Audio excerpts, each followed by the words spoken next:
anong uri ito ng species ng hayop at bakit paulit-ulit at hindi matapos-tapos na ginagamit po ito bilang pang-confuse at the same time depensa ng mga urban operatives ng CPP, NPA, NDF kung bakit pag-uusapan natin ito sapagkat hindi pa po nag-iinit ang pagbubukas, wala pa nga official na pagbubukas ang sesyon ng Kongreso. Naghain na po ng panukalang batas o House Bill number 213 itong grupo ng mga operatiba ng CPP, NPA, NDF na nasa loob ng Kongreso na nakalusot pa po, no? Sino bang nandyan pa? Si Antonio Tinio po. Siya ngayon ang nagsisilbing representante ng Alliance of Communist Teachers, no? Grabe man ang pangalan ni Ale Yudipunggol from Florida. Grabe man ang pangalan mo. Let's hit them harder, sabi ni Brother Arnedo from Baguio City. Ang ibig ko pong sabihin, hindi pa po nagsisimula ang unang sesyon ng Kongreso sa July 28 pa po, kung saan ay magbubukas po ng kanyang State of the Nation Address, no? Pangatlo na ito ni Ginoong Marcos sa darating po na July 28. That's a fourth Monday. At kaya nga po, hindi pa nag-iinit ang schedule dyan sa loob ng Kongreso. Ito pong mga alipores ng mga komunistang teroristang grupo na walang ibang ginawa kundi ang magpasabog ng propaganda, maglunsad ng pananabutahe at sumakay sa mga issue upang magkaroon ng kaguluhang pangpolitika sa ating bayan at magpagamit bilang mga bayaran ng mga attack dog sa political demolition job na pinupunduhan nila Marcos at Romualdez para sirain po ang Duterte political camp. Ito na naman po nagsubmit sila ng isang panukalang batas na kung hindi po ito maibubunyag ay pwede pong mailusot nila posible sa deliberation, magagamit po nila sa pagpropaganda. Ito pong naglalayon sila, itong grupo ng Alliance of Communist Teachers at ang kabataan na NPA Recruiter Party List na i-criminalize, maging kriminal na may pananagutang kriminal. Yan ang ibig sabihin ng ang isang bagay o ang isang gawain ay i-criminalize, bibigyan po ng kaparusahan. Ang tinatawag nila na red tagging nito ng grupo ng CPP, NPA, NDF. Okay. So siguro magkakaroon tayo ng leveling off, mga kababayan. Ano ang red tagging? Saan ito nagsimula? At bakit ginagamit ito ng CPP, NPA, NDF? At ito ba ay krimen o hindi? At ano ang halaga nito sa mga lumalaban sa mapangwasak na organisasyon at uri ng kilusan na nagwasak sa ating bayan sa mahigit 50 taon?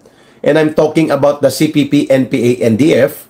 Itong paggamit nila ng red tagging na ito. Bakit mahalaga po ito? Na maintindihan natin na ito ay hindi krimen at hindi mali.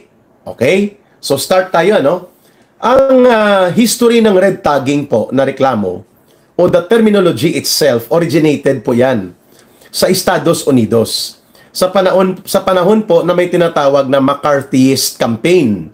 Nanggaling po yan sa pangalan ni Senator McCarthy na kung saan po noong 1960s ay lumalakas ang communist movement sa Estados Unidos.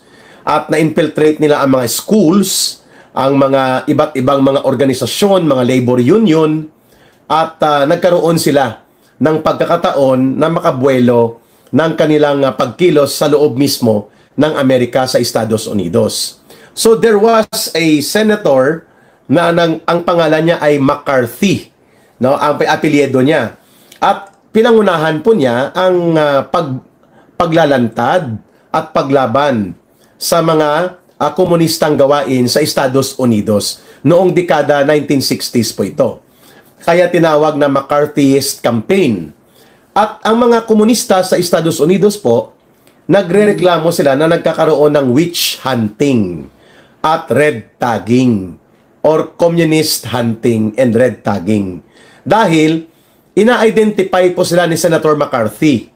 At ang ginawa ni Senator McCarthy, dinadala niya po in public discussion, in open discussion, sa media, sa mga forum, at sa mga talakayan sa publiko, at sa mga privileged speech na ginawa niya, ay inilalantad niya po ang kasamaan at mapangwasak na uri at karakter ng komunismo sa Estados Unidos at sa kasaysayan nito sa buong mundo. Pinapangalanan po niya ang mga organisasyon na nagsisilbing front at conduit o daluyan at dugtungan ng Communist Party United States of America sa kanilang recruitment at infiltration.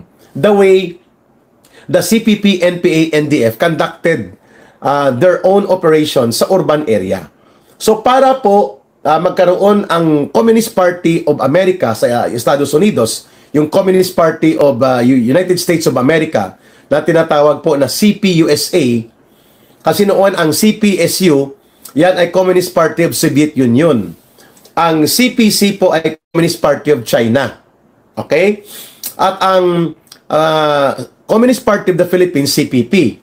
So para po makapag-iwas, makapag-gawa sila ng mga kunwari ay depensa, ang mga komunista at mga operatiba nila sa Estados Unidos noong panahon na yon ay tinawag nilang McCarthyist witch hunting, communist hunting, and red tagging. Para i-deny nila ang kanilang involvement sa communist movement sa CPUSA o Communist Party of United States of America. Yan. So, diyan nagsimula po ang terminolohiya ng red tagging.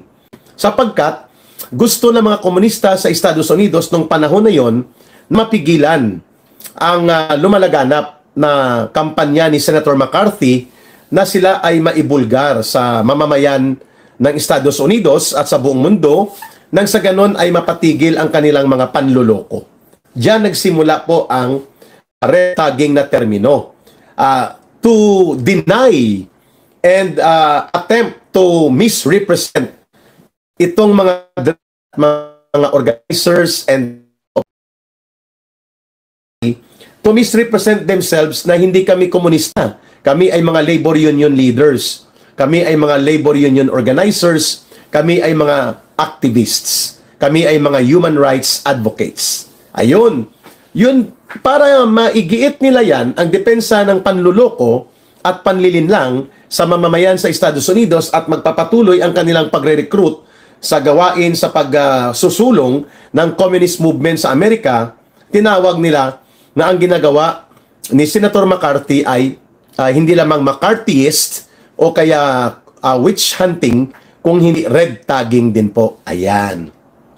Purposely, ang historical origin po ng red tagging ay para pagtakpan, iiwas at i-confuse ang mamamayan so that yung mga modus operandi ng pagre-recruit at pag-infiltrate sa iba't ibang sektor at paggamit po ng mga front organizations na nagsisilbing tabing o cover o front ay hindi po maibulgar. Kung kaya nagrereklamo sila ng tinatawag na red tagging. You know? So kuha po ninyo mga kababayan, mukhang nawala ang aking kuwana.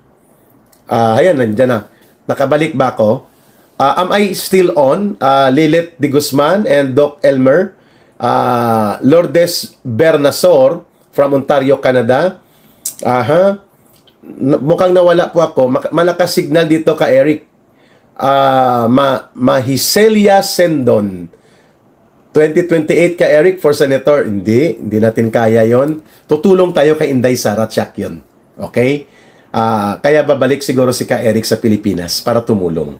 Mabuo po ang kilusang masa at ang political movement ng mga demokratikong Pilipinong naglalayong ipagtanggol ang ating mga karapatan sa gitna ng panggigipit, pangaharas at pananakot na ginagawa ng gobyerno ni Marcos. So klaro na tayo ang red tagging po ay ginamit bilang pamamaraan. Yung termino na ito, ginamit po ito para kunwari ay nagrereklamo itong mga komunista laban kay Senator McCarthy at sa gobyerno ng Estados Unidos. I think it was the time of John F. Kennedy, na naibulgar ang ganitong kalawak na pag-infiltrate at mga gawain mga komunista na miyembro at nasa ilalim ng Communist Party of United States of America. I'm referring to the date 1960s. Okay. So ginamit din po ito sa Pilipinas ng Communist Party of the Philippines, New People's Army at NDF upang pagtakpan ang kanilang mga urban operations, ang kanilang pag-infiltrate at pagre-recruit sa mga schools, universities, colleges, mga labor unions, mga factories, opisina, simbahan, lalo na po sa Iglesia Pilipina Independiente, United Church of Christ in the Philippines, ang Convention of Philippine Baptist Churches, ang Roman Catholic Church. Ang pag-infiltrate nila sa loob ng gobyerno. Ayaw nila na ito ay pinag-uusapan. Ayaw nila na sila ay naibubulgar at naililink. Kaya galit sila, kaya nila sinasabi na nire-red tag sila. Kaya ngayon, nagpanukala sila, itong grupo ng Alliance of Communist Teachers or ACT Party List at ang Kabataan NPA Recruiter Party List, sapagkat hindi pa sigurado na makakaupo ang Gabriela NPA Lover Party List, no?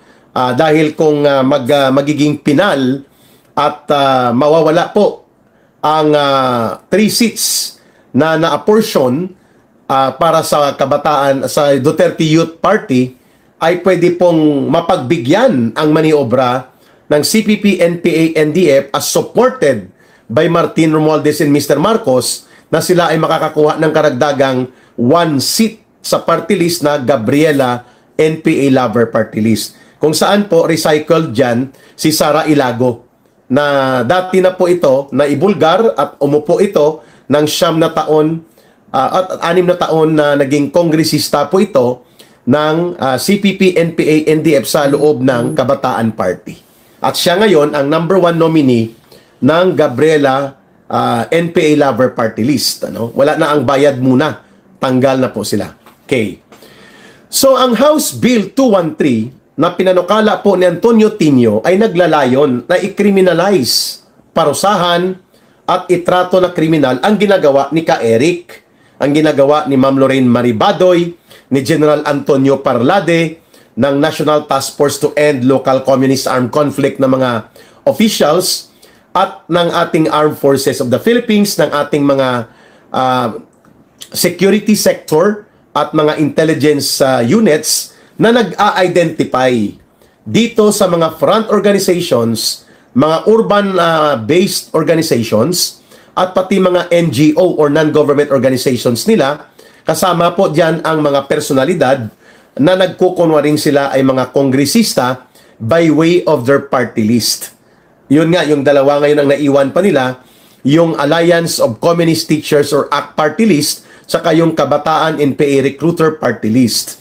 So para po mapatigil at hindi magagamit ang tamang red tagging o pag-identify sa kanila, idideklara nila o ipinapadeklara nila bilang batas dyan sa panukalang House Bill 213 ng CPP, NPA, NDF at mukhang kasabwat nila dito si Lola Laila de Lima at sila Chel Jokno ng Akbayan at ng ML Party List, at ito naman ay mga dilawan allies nila matagal na. And sa Senado po, ang magiging counterpart malamang ay si Risa Hontiveros upang kunwari sila ay nandidiri at sila ay pumapalag na ina-identify po sila sa CPP, NPA, NDF at sa grupo ng mga makakomunistang organisasyon na naglalayong pabagsakin ang ating gobyerno. So kung makakalusot po ito, delikado ito. Sapagkat marami po ang mabubusalan at mapipigilan, lalo na po ang ating mga national sector, security sector like the Armed Forces of the Philippines, the National Task Force to End Local Communist Armed Conflict, and even ang mga pribadong mga individual na nagde-dedicate pa rin po at ibinubuhos pa rin namin ang aming panahon upang ilantad at patuloy na ibunyag at labanan ang mga modus operandi ng CPP, NPA, NDF at mga communist terrorist group na patuloy po na nagbabalak at nagsusumikap through the courtesy and support of Marcos and Romualdez na makarecover at makarebound sila. Kaya kami hindi tumitigil nila Ma'am Lorraine Badoy, kaya nga may programa pa rin kami, podcast nga lang, via social media, sa Facebook at sa YouTube, ang bigwas ng agila. Kaya nga, uulitin ko, ano ba ang kahalagahan ng red tagging kung ito ay tamang ginagawa? Okay? Ang red tagging po ay tamang gawain kung ito ay tama ang target at tumbok kung sino ang sinasabihan natin. Halimbawa, pag sinabi ko po na si Donald Trump ay membro ng Communist Party of America or the CPUSA noong kabataan niya, yan po ay mali. Hindi po yan tama at hindi po yan red tagging na correct. Yan po ay fake news. Pag sinabi ko po na si, for example, si late Senator Jovito Salonga ay naging miyembro ng Communist Party of the Philippines, mali din po yon. Hindi rin totoo yon. Kaya yan ay hindi red tagging. Yan po ay fake news. Yan ay wrongful labeling. Maling pag-identify po yon. Pero pag sinabi ko po na itong si Antonio Tinio, na ngayon ay nakaupo na naman sa pangalawa o pangatlong pagkakataon bilang party list representative ng Communist Party party list na Alliance of Communist Teachers, pag sinabi ko po na si Antonio Tinio ay aktibong miyembro ng CPP, NPA, NDF, ang ibig sabihin po niyan ay totoo. Yan ang tamang red tagging. Klaro po tayo dyan, ano? Mga kababayan, may tumatawag pero i-decline ko lang kasi naka-live po tayo. No? So, kapag sinabi ko po na si Raul Manuel, sila Sara Ilago, sila Arlene Brosas, sila Franz Castro ay mga miyembro at opisyal ng CPP, NPA, NDF na ang kanilang gawain ay mag-infiltrate sa mga partikular na mga sektor at organisasyon na tinatawag na urban operations, yan po ay tamang red tagging. Kasi totoo, batay sa karanasan, batay sa direktang kaalaman, based on my personal and direct knowledge. Nung ako po o kami na mga kagaya ko ay naging bahagi po ng CPP, NPA, NDF. Therefore, ang aming pagsisiwalat, ang aming pag-red tag sa kanila ay tama sapagkat nakabatay sa katotohanan. Pero pag sinabi ko po na si Laila de Lima ay aktibong miyembro ng CPP, NPA, NDF, mali po yan. Yan ay fake news sapagkat hindi siya miyembro ng CPP, NPA, NDF. Ganon din po si Chel Jokno at si Risa Hontiveros. Pero sila po ay nagiging kaalyado. Pag sinabing kaalyado, kaibigan. Pag sinabing kaibigan at kaalyado, tumutulong, dumudugtong. Subalit hindi naman officially member. Yan po ay hindi red tagging na mali. Yan po ay pagsisiwalat ng tama. Kaya ang red tagging per se ay hindi po mali. Kung ang layunin at pagsasagawa nito ay ang pagbubunyag ng tama at totoong mga target na individual at organisasyon na talaga namang tama at totoong may kaugnayan sa communist terrorist organization.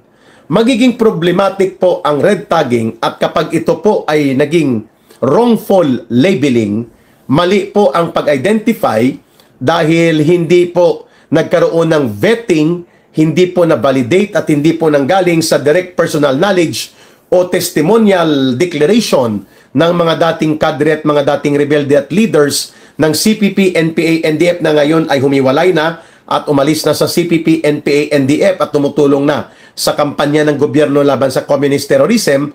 At kagaya po ng ginagawa ko noon ni Ka Eric bilang consultant ako ng National Task Force to End Local Communist Armed Conflict at ng mga iba ko pa pong mga kasamahan, when we speak about doing the red tagging the right way and the correct target, yan po ay bahagi ng aming pagsisiwalat ng aming direktang kaalaman. Ayun.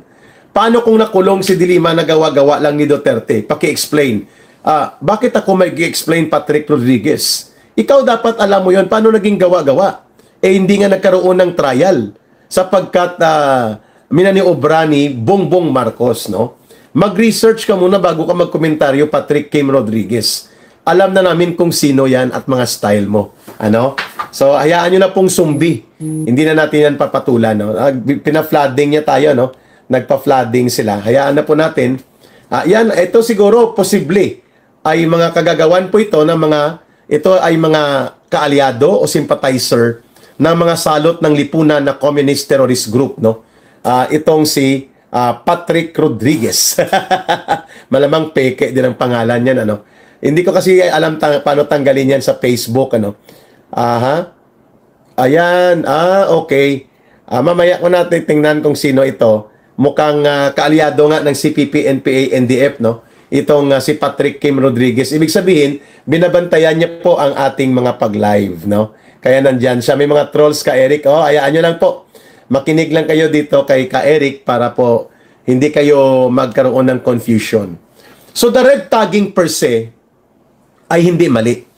Basta correct target, correctly identified ang individual, correctly identified ang organization, may basis sa intelligence report, at mayroon pong may basis din po pagdating sa tinatawag na vetting of intelligence and security report. Dumadaan sa proseso yan.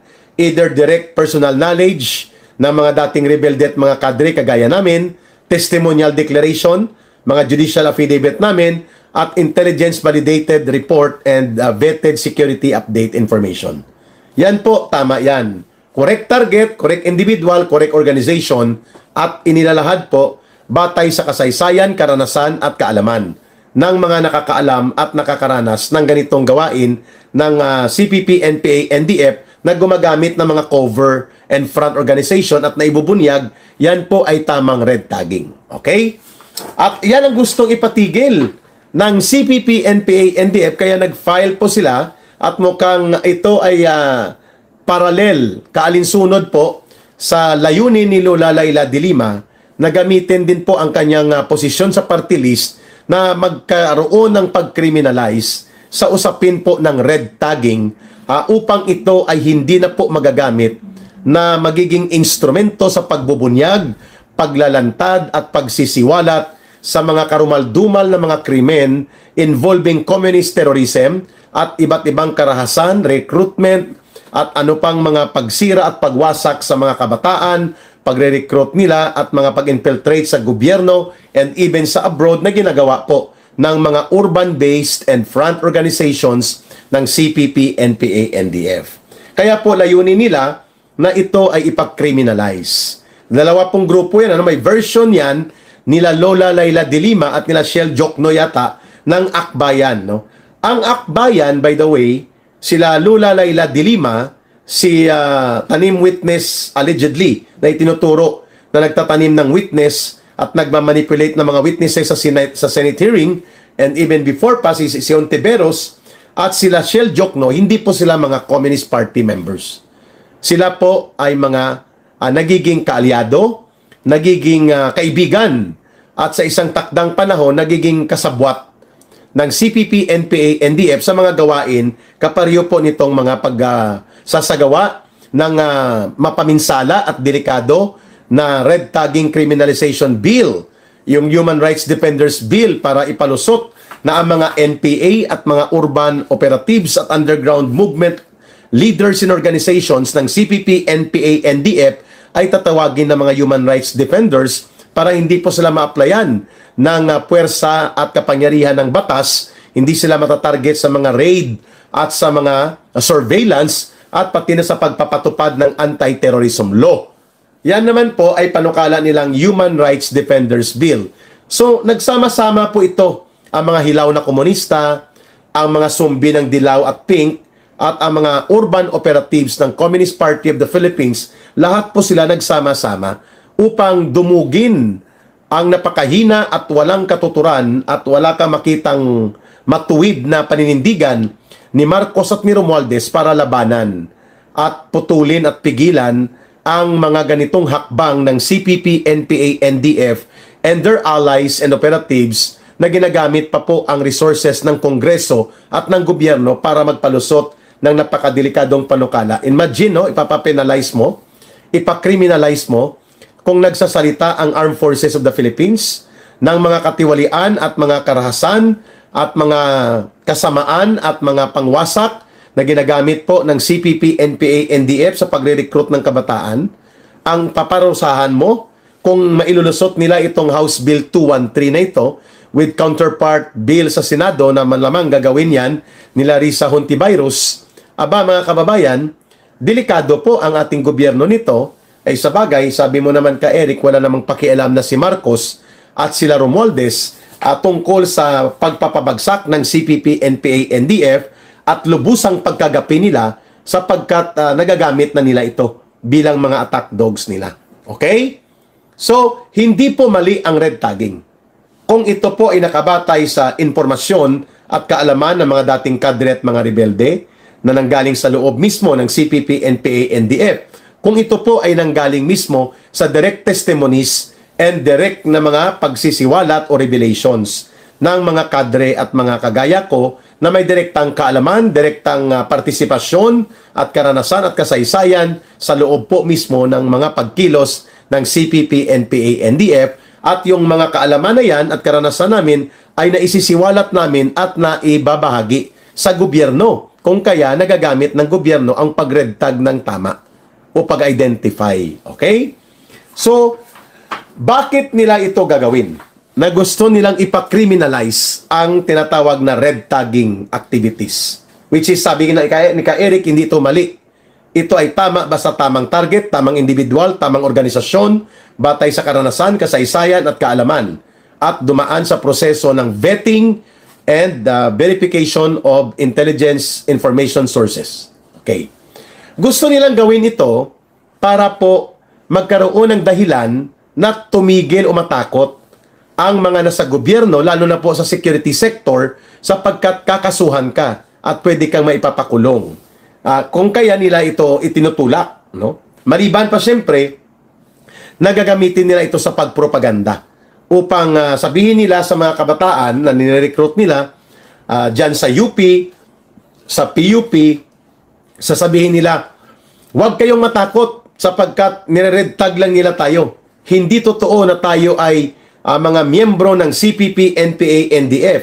Pero pagtanungin mo kung bakit hindi nila kinokondina at itinatakwil at nilalabanan ang mga karahasan, mga madudugo at mga teroristang activities na ginagawa ng CPP, NPA, NDF, kagaya ng panununog, pangbobomba, pang-aambush at pagre-recruit sa mga kabataan, ang sagot nila, kahit sinasabi nilang hindi sila CPP, NPA, NDF, ang sagot ni Teddy Casino, ang sagot po nila Franz Castro dyan at mga operatiba nila, kagaya nito nila Antonio Tinio, na nagpanukala nitong red tagging criminalization, ay sagot nila, bakit natin kukondinahin ang CPP, NPA, NDF, may pinaglalaban sila? Wow! At sila ay bahagi ng mga mamamayang Pilipino na naglalayong baguhin ang lipunan sa pamamaraan na alam nila. At kung sila ay gumagamit ng armas, ay bahagi yan ng makatarungang paglulunsad ng pagbabago ayon sa kanilang paniniwala na nakakabuti sa mamamayan. Wow! Tapos ayaw nyo magpa-red tag kayo? Nagre-reklamo kayong nire-red tag kayo? Pero kayo ang tagapagtanggol, tagapagtambol, at tagapagprotekta ng CPP, NPA, NDF sa lahat ng mga karahasan at mga madudugong activities nila related to communist terrorism. Kayo ang nagtatakip. Kayo ang nagtatabon-tabon. Kayo ang naglilinlang at nililito nyo ang taong bayan para hindi makita ang involvement ninyo sa CPP, NPA, NDF. Kaya ayaw nyong nire-red tag kayo. Ayun. Ngayon, may ginagamit po sila na parang panluloko, no? Para i-convince ang mga kabataan, ang academe, no? Mga professors, mga tinatarget nila for propaganda. Even ang media, may ginagamit sila na doktrina daw ito na tinatawag ng CPP, NPA, NDF na Binoya versus Didoro or Didoro versus Binoya. Sino po ito si Didoro? Si Didoro po ay si Sigfred Didoro. Isa po itong mataas na leader ng CPP, NPA, NDF sa Isla ng Panay. Naging kakolektiba ko po ito nung kami po ay namumuno sa bagong alyansang Makabayan bilang part kami ng Urban Party Committee ng Communist Party of the Philippines sa Isla ng Panay nung kabataan ko. At siya po, itong si Sigfred Didoro, ay mga 1970s pa po ito kumilos bilang CPP, NPA, NDF sa UP Los Baños ito nagsimula pero taga Iloilo siya. So sa kanyang mga ginawa sa Panay Island, nagkaroon doon ng commander ng Philippine Army 3rd Infantry Division, si General Binoya. Kaya ang kaso po, Didoro versus Binoya. Sapagkat nag-file ng reklamo si Sigfrid Didoro na ngayon ay nagtatago at nakatakas na papuntang Canada at lumusot na papuntang Germany Dyan na yata ngayon yan sa Netherlands. Baka magkita sila at magka-beso-beso ni Attorney Harry Roque. So si Sig Fredidoro po nag-file ng kaso na special proceedings. Ito pong tinatawag na writ of amparo. Ang writ of amparo po, ang ibig sabihin niyan, dudulog ka sa korte, either Court of Appeals, Regional Trial Court, hanggang Korte Suprema, upang ikaw ay humingi ng proteksyon mula sa gobyerno laban sa mga ina-identify mo na ikaw ay tinatakot o kaya gawan ka ng masama. Lalo na po ang nanggaling sa security sector. Kaya si General Binuya, inireklamo siya ni Sig Fredidoro, who happens to be a top official, one of the top officials of the Communist Party of the Philippines in Panay Island. Pag sinabing Panay Island po, Capiz, Antique, Aklan, Iloilo, Iloilo City, Guimaras.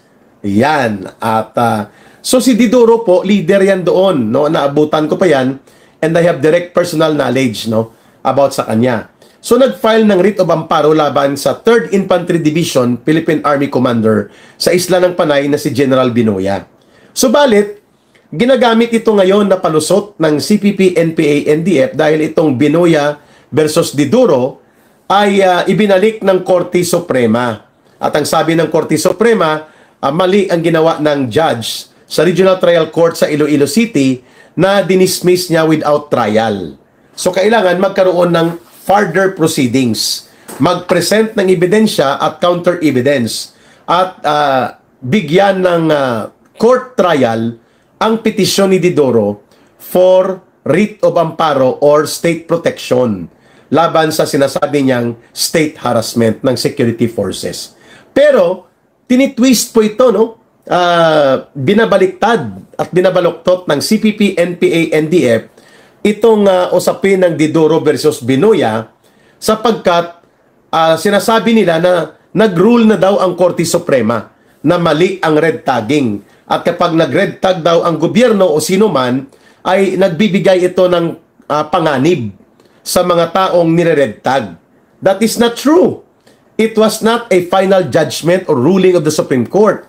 Yung diskusyon tungkol po sa red tagging na yan ay opinion lang ng isa o dalawang Supreme Court justices. Ang tawag po dyan sa legal terminology, una kong narinig yan kay Senator Miriam Defensor Santiago nang tinatanong niya si Congressman Junjun Tupas kung alam ba niya ang ibig sabihin ng obiter dictum.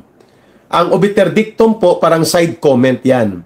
It is not the main decision, but it is there as an opinion or it was there as a side comment in the discussion of the decision. Ano pong desisyon doon sa Binuya Didoro case na ito, na writ of amparo? Ang sabi ng Korte Suprema, nagkamali ang judge sa Regional Trial Court sa Iloilo City na hindi siya nag-hearing.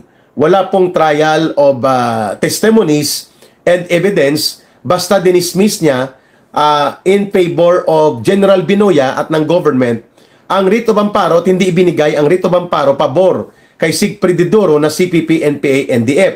Inakyat nila sa Court of Appeals, talo po sila ng CPP, NPA, NDF. Inakyat nila sa Korte Suprema. Ang naging desisyon sa Didoro Binuya case ng writ of amparo ay ibalik po sa pag-trial sa Regional Trial Court sa Iloilo City. Pero tumakas naman si Sig Fredidoro, wala na po siya, kaya hindi na po nagtuloy ang trial. Ito po ay frozen, laid on table, no? Naka-frozen lang po ito sa record ng Regional Trial Court sa Iloilo City. However, when the Supreme Court decided to remand or ibalik po ang trial doon sa RTC para dumaan sa procedure ng pag-trial, itong ginawa na pagsampa ng reklamo at petisyon for writ of amparo ni Sig Fredidoro, kasabay po doon ang opinion at ang side comment na tinatawag na obiter dictum na nagsasabi na mayroon pong panganib na pwedeng idulot ang pag-red tag sa mga taong nire-red tag ng gobyerno. But that was not the decision. It was only a side comment. The main decision was to remand the petition for writ of amparo balik sa RTC Iloilo City at magkaroon at mag-proceed sa trial. Ayun.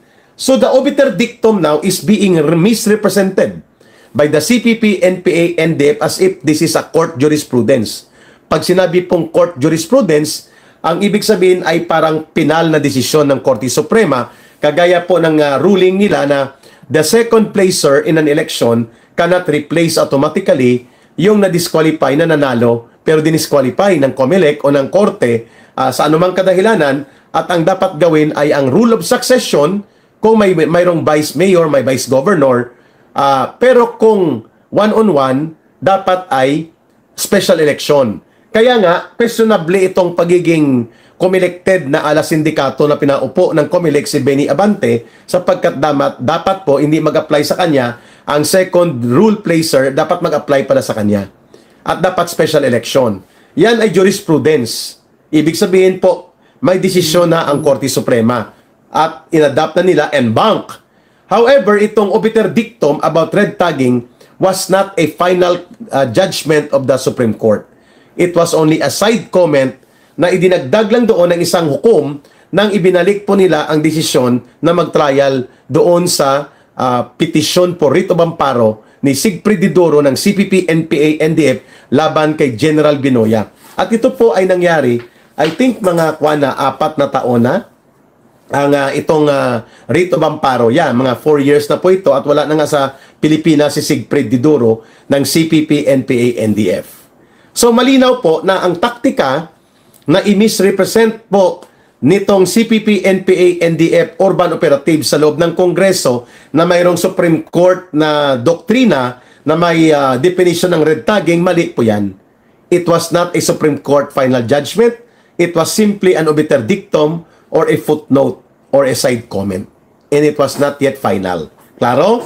So, para po magkaroon ng simpatya ang kanilang hinihaing bill na House Bill 213, declaring red tagging as a criminal act in the Philippines with corresponding criminal penalties, mga kababayan, ginamit nila ang misrepresentation nito ng doktrina nila na sinasabi na Didoro versus Binoya, which is not true, mga kababayan. Kaya, malinaw mga kapatid, mga kasambayanan, na under the government of Marcos and Romualdez, lumalakas ang loob ng CPP, NPA, NDF na mangharas ng ating government officials at gamitin po nila ang kanilang access sa plataforma ng Kongreso, ang kanilang poder, pondo at mga nakukuhang kapangyarihan sa loob ng Kongreso ay ginagamit nila para pahinain ang gobyerno. At ito ay walang pakialam si Marcos at si Romualdez. Subalit tayo ay hindi papayag na wala tayong pakialam. Kaya tayo nakikialam. Ayos? So, let us disabuse our mind, help and share this video of Ka Eric na hindi po mali ang red tagging. Basta ito ay tamang target, tamang individual, tamang organisasyon. At nakabatay ito sa karanasan, kasaysayan at kaalaman, lalo na ng mga dating kadre at mga rebelde na nagsagawa ng revelasyon at mga testimonya. Ayos? At ang red tagging ay ginagamit para magpalusot at lokohin pa rin ng CPP, NPA, NDF ang mga sektor na tinatarget nilang ma-recruit at ma-infiltrate ang mga target nilang individual, partikular na sa sektor ng kabataan. And now, nakakuha na naman sila ng buwelo dahil nga pinababayaan sila ni Martin Romualdez at nila Marcos, kinukonsinti na, pinoprotektahan pa at pinupunduhan pa lalo. Kaya sila malakas ang loob. Pero tayo naman, hindi tayo papayag. We will fight it out. At sa pamamagitan po ng channel ni Ka Eric, we will see to it. We will make sure na bibigyan natin ng kaalaman, nagpapahayag tayo ng paninindigan, at nagbibigay tayo ng pagpupuna ng tama. Dito sa mga maniobrang galawang komunistang terorista, 2 billion na Human Rights Defenders Bill para palusutin ng mga NPA na kunwari mga aktivista lang sila and they are not part of the communist terrorist insurgency. And then yung criminalizing the red tagging. Ayan. Maganda po at nabubuksan natin ito. I know this is not just a one-day, one-time discussion sapagkat hindi po pamilyar sa iba ang ganitong mga uri ng usapin. But these are very serious sapagkat kapag nailusot po ito ang criminalizing the red tagging and idideklara ng mga human rights defenders ang mga CPP, NPA, NDF, ay kawawa po ang ating armed forces of the Philippines at kawawa po ang ating security sector at buong bansa sapagkat ilulugmok tayo ng dihadong-dihado ng CPP, NPA, NDF, and the implementation of very significant laws like the Anti-Terrorism Financing, the Anti-Terrorism Financing Act, the Anti-Terrorism Law itself, ay maantala po ito. At hindi na natin lubusan pang magagamit sa kanila at hindi natin maibubunyag ang kanilang modus operandi when the red tagging will become a criminal act dahil sa maniobrang ito ng CPP, NPA, NDF. Maraming salamat sa inyong pagsubaybay. Maraming salamat sa inyong pakikinig at pagsuporta sa Ka Eric Celis YouTube channel at sa Ka Eric Jeff Celis Facebook Live.